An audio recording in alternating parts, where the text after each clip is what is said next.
Bonjour Marine Le Pen. Bonjour. Les élections municipales auront lieu dans 6 mois. Jour pour jour, vous êtes en campagne, vous êtes pleinement en campagne. Mais vous défendez peu votre bilan. Pourquoi ? Je comprends pas ce que vous me dites, puisque nous n'avons pas de municipalité. Vous en avez eu, je pense, à ces villes importantes, gagnées en 95, en 97. Vous aviez quoi, 15 ans à l'époque, non? Marignane, Toulon. Parce que moi j'avais à peu près ça. Vitrolles, des villes importantes pour le Front National et que vous avez perdu. Est-ce que vous avez fait, comme disent les militaires, un retour d'expérience? Alors monsieur, je vais vous dire, cet os que l'ensemble de la classe médiatique ronge, hein, il est tout petit cet os d'ailleurs, car ces municipalités, c'était il y a 20 ans. On a été très injuste avec elles d'ailleurs, car un certain nombre se sont très bien portés, beaucoup mieux à la sortie. Pensez-vous? Je pense par exemple à Saint-Gilles, je pense par exemple à Orange, dont on ne parle jamais. Alors il y a eu quelques difficultés dans un certain nombre de villes, pas celles d'ailleurs que l'on pense, parce que par exemple Toulon, tiens prenons Toulon, cette ville avec était les condamnations de Monsieur le Chevalier, notamment pour détournement de fonds publics. Cette ville était sous tutelle, n'est-ce pas, puisque Monsieur Arex l'avait ruinée. Et lorsque Monsieur Jean-Marie Le Chevalier est parti de la ville, les finances de la ville étaient redressées. Alors il a commis des erreurs, certes, à titre personnel, il n'était plus d'ailleurs au Front National, et nous avons condamné ces erreurs, et sa carrière politique s'est arrêtée là. J'aimerais bien que ce soit le cas pour d'autres élus locaux qui ont été condamnés pour des faits souvent beaucoup plus graves que Jean-Marie Le Chevalier, mais qui à l'UMP ou au PS continuent à œuvrer, et comme Monsieur Guérini par exemple, hein, comme Madame Andrieux qui était invitée dans le cadre de la réunion organisée par Monsieur Valls sur la sécurité à Marseille, alors qu'elle a été condamnée, je crois, à 3 ans de prison ferme. Mais je reviens au Front National, qui est le sujet qui nous intéresse aujourd'hui. Et c'est dommage parce que c'est un sujet qui importe aux Français. Des 2000 villes qui sont actuellement en faillite, dirigées pas par le Front National, parce qu'elles ont effectué des emprunts toxiques. Tout cela pour maquiller bien souvent leur Mais Marine Le Pen, voilà. Ce qui nous intéresse aujourd'hui, c'est votre projet, votre programme, là, aujourd'hui. Monsieur, ce qui m'intéresse, c'est l'avenir. Voilà. Le Front National a fait beaucoup de travail. C'est important, l'expérience. Je pense juste à ces élus, à ces maires Front National qui ont changé d'étiquette. Par exemple, effectivement, Monsieur Le Chevalier, ou alors Monsieur Simon Pierry, également, devenu ensuite dit Vert droite ou Ligue du Sud pour Monsieur Bompard aussi à Orange.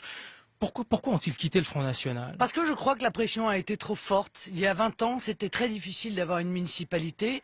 On faisait l'objet d'une pression inouïe de la part d'autres collectivités territoriales.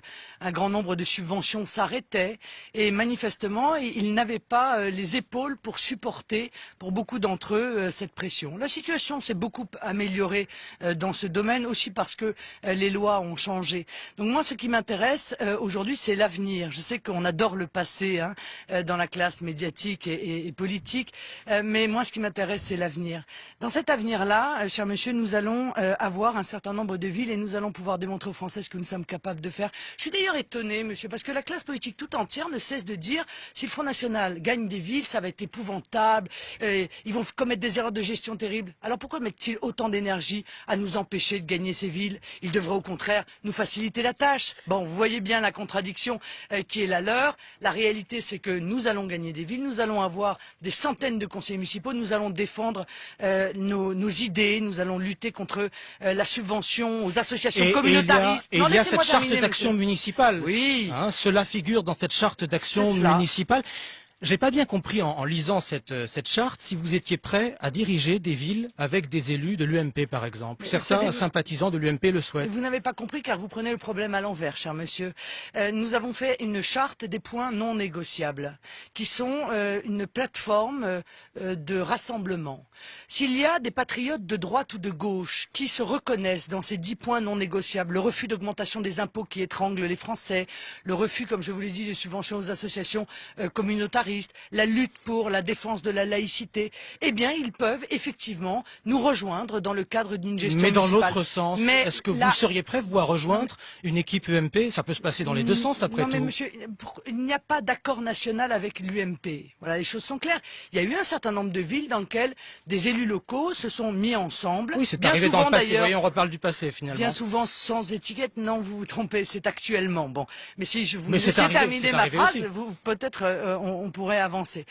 Donc il y a un certain nombre de villages, de petites villes, dans lesquelles des élus ont décidé de se mettre ensemble, encore une fois, sur le fondement de cette charte. Car nous faisons de la politique, pas de la stratégie.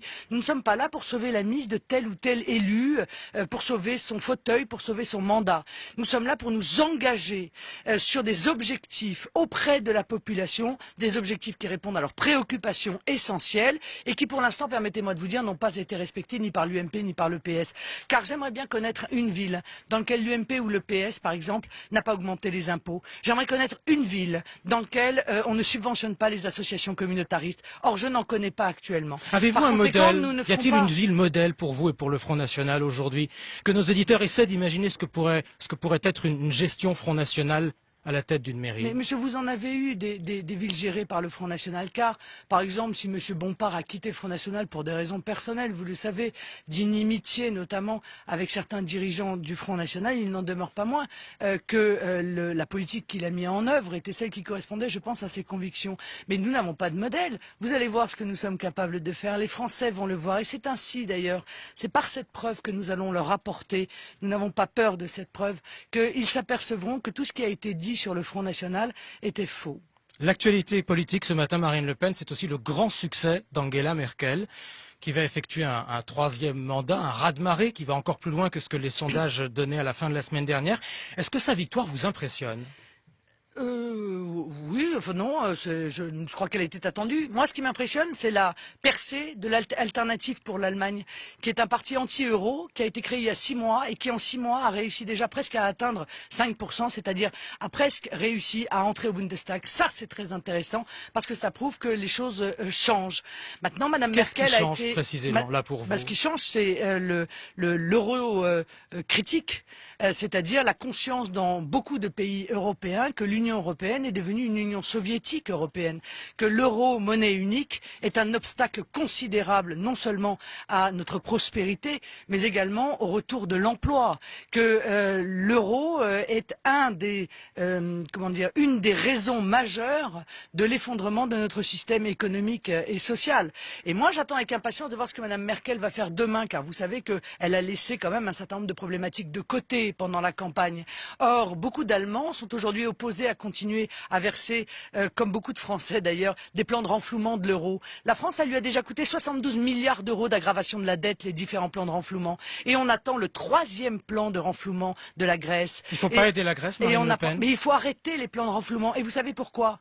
Non seulement parce que ces plans de renflouement nous ruinent, mais parce qu'ils ruinent les pays à qui on les verse. Car en contrepartie de ces plans de renflouement, on leur impose une politique d'austérité qui est en train de les renvoyer à l'âge de pierre économique. Angela Merkel veut renforcer l'Europe politique, elle l'a dit souvent, ça n'est pas du tout votre programme. Ben non, pas du tout. Que Madame Merkel veuille renforcer l'Europe politique, ça m'étonne pas. C'est aussi pour ça que les Allemands ont voté. Mais oui, d'accord, monsieur, mais c'est elle qui la dirige. Par conséquent, que Madame Merkel défende les intérêts de l'Allemagne, je le conçois. Ce que je voudrais, c'est que la France défende les intérêts de la France, et ça n'est pas le cas aujourd'hui. Et je pense qu'aujourd'hui, ces intérêts sont contradictoires avec ceux de l'Allemagne. Merci, Marine Le Pen. Merci à vous.